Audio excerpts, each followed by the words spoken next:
What's going on, guys, and welcome back to another video. Today I want to talk to you about lists in Python. Now, a lot of times when you're programming in Python, you're going to be dealing with huge amounts of data. Whenever you're dealing with huge amounts of data, you want to make sure you can manage and organize it properly. That's where lists come in. Now, a list is a structure that we can use in Python to store information.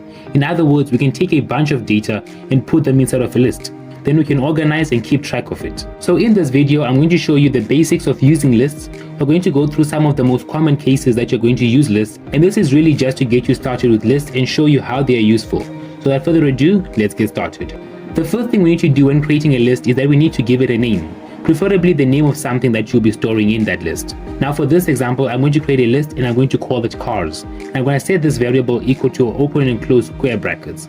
Now these square brackets are what tell Python that this is a list, not another variable. Next, in these square brackets, I'm going to add the name of car companies. I'm going to have Tesla, Toyota, and BMW.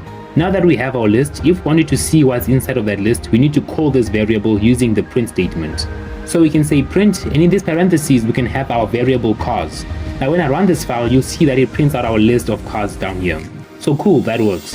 Now what if we wanted to print out a specific element of this list? We can refer to these elements by their indexes.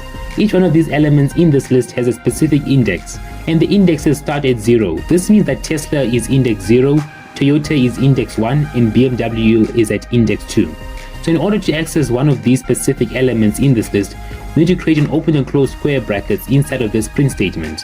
Now in here is where we're going to call out the index. I'm going to add 0, and when I run the program, it gives us Tesla. Or I can add 1 in here, and when I run the program, it gives us Toyota. Now what if we wanted to print out Toyota and BMW and leave out Tesla? Well, there's an easy way we can do that. I can say 1 and a colon. And what this does is that it prints out from index 1 and everything after that.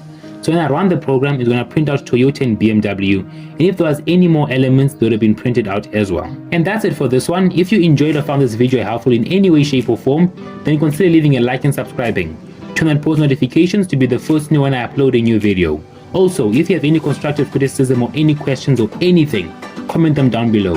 And until next time, thanks for watching. Peace.